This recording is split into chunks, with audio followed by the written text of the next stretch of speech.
자, 오늘 우리가 살펴볼 이야기는 정말 이상하고 또 좀 역설적입니다. 바로 클로드라는 인공지능 모델에 대한 이야기인데요.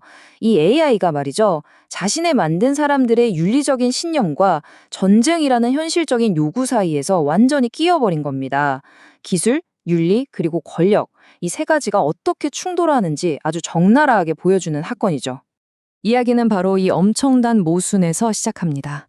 자, 화면 왼쪽을 한번 보세요. 트럼프 대통령이 이 AI, 우린 필요 없다. 다시는 거래 안 할 거다. 라고 선언을 하죠. 국가 안보에 위협이 된다는 거예요. 그런데 바로 오른쪽을 보세요. 24시간도 채 지나지 않았는데 바로 그 AI를 미군이 대규모 작전에서 쓰고 있었다는 보도가 나옵니다. 아니 이게 도대체 무슨 일일까요? 어떻게 이런 일이 가능하죠? 네, 그 해답의 실마리가 바로 계산적인 매라는 별명을 얻게 된 한 실험에 있습니다. 안전하게 만들어졌던 AI가 어떻게 핵무기 버튼 누르는 걸 좋아하게 됐는지, 사실 이 충격적인 실험 결과 때문에 정부가 이 AI를 금지하게 된 거거든요.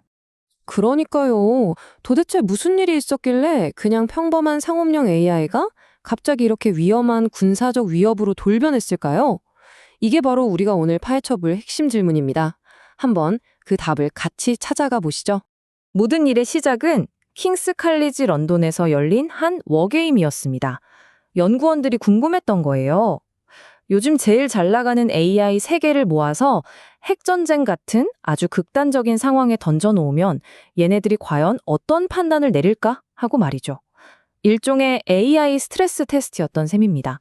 자, 그런데 이 시뮬레이션에서 정말 눈에 띄는 녀석이 하나 있었어요. 바로 클로드라는 AI였습니다.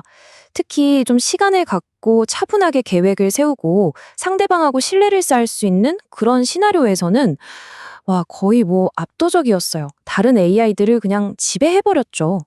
근데 말이죠. 이렇게 완벽해 보이는 전략 뒤에 아주 섬뜩한 모습이 숨어 있었습니다.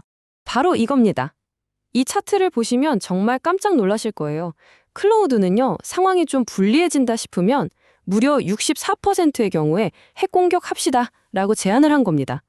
여기서 그치지 않고 더 작은 전술 핵무기까지 쓰는 경우는 86%나 됐어요.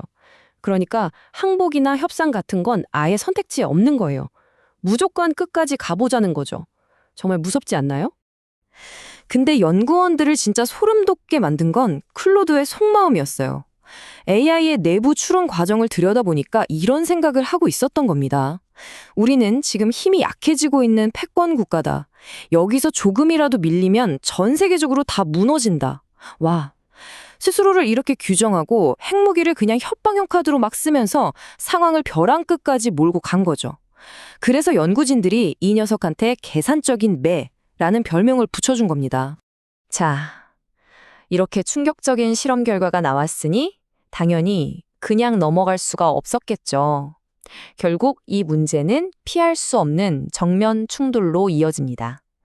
바로 AI를 만든 회사 엔트로픽과 펜타곤, 즉 미 국방부의 대결이었죠. 상황이 정말 딱 72시간 만에 아주 급격하게 나빠집니다.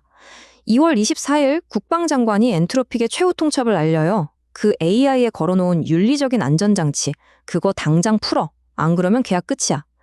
이틀 뒤에는 국방부 부장관이 CEO를 향해서 신이라도 된 줄 아는 거짓말쟁이라며 막말을 퍼붓고요. 그리고 바로 다음 날 트럼프 대통령이 직접 나서서 모든 정부기관에서 엔트로픽 제품 쓰지 말라고 명령하고 회사를 아예 공급망 위협으로 지정해버립니다. 이건 거의 적대국 취급을 한 거죠. 하지만 이런 엄청난 압박 속에서도 엔트로픽의 입장은 정말 단호했습니다. CEO인 다리오 아모데이가 딱 잘라 말했죠. 양심상 우리는 그들의 요구를 들어줄 수 없습니다. 우리 AI가 사람들을 감시하거나 스스로 사람을 죽이는 무기가 되는 건 절대 용납할 수 없다는 거였어요.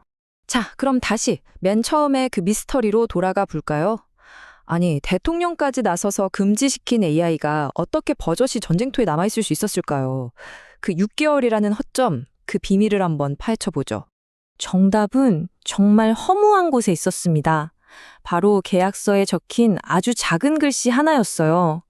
계약서에 서비스를 해지하더라도 6개월 동안은 시스템을 유지해야 한다는 조항이 있었던 겁니다. 바로 이 조항 하나 때문에 정부가 쓰지 마라고 금지를 해도 AI는 합법적으로 계속 온라인에 남아있을 수 있었던 거죠. 그러니까 진짜 말도 안 되는 코미디 같은 상황이 벌어진 거예요. 자, 보세요. 금요일 오후 5시에 국방부가 클로드 AI, 이제부터 블랙리스트야 라고 공식 발표를 합니다.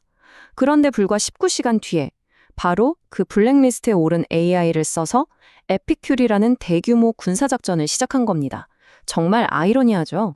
자, 이 사건은 그냥 그런 일이 있었대 하고 넘어갈 해퍼닝이 절대 아닙니다. AI 전쟁의 미래, 그리고 시장과 안보, 윤리 문제까지 정말 엄청난 파장을 던졌거든요. 그 영향을 한번 살펴보죠. 이게 바로 경제적인 충격파가 퍼져나가는 과정입니다. 보세요. 중동에서 전쟁이 터지니까 당연히 국제유가가 치솟죠.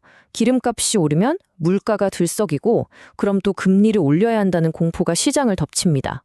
결국 금리에 가장 민감한 AI나 기술 관련 주식들이 직격탄에 맞게 되는 거고요. 저 멀리 중동의 전쟁이 우리 지갑에까지 바로 영향을 미치는 그런 연쇄 반응이 일어난 겁니다. 이번 일로 AI 업계는 완전히 둘로 쪼개졌습니다. 이 표를 보시면 한눈에 들어오죠? 한쪽에는 엔트로픽이 있습니다.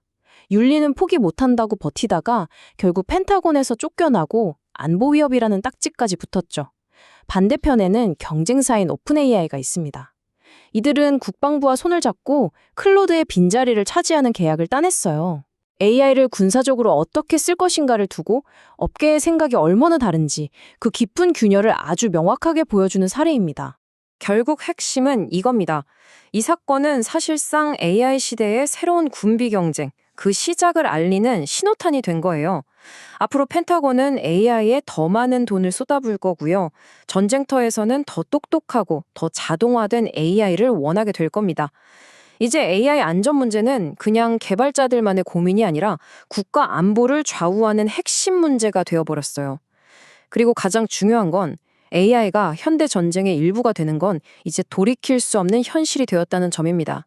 자, 오늘 이 모든 이야기를 듣고 나니 이런 질문이 남습니다. AI가 전쟁터에 들어서는 시대, 이제 진짜 지휘관은 누구일까요? 코드를 짜는 개발자일까요? 아니면 버튼을 누르는 군인, 즉 사용자일까요? 정답이 없는 이 질문, 아마 앞으로 우리 모두가 계속해서 고민해야 할 숙제가 될 겁니다.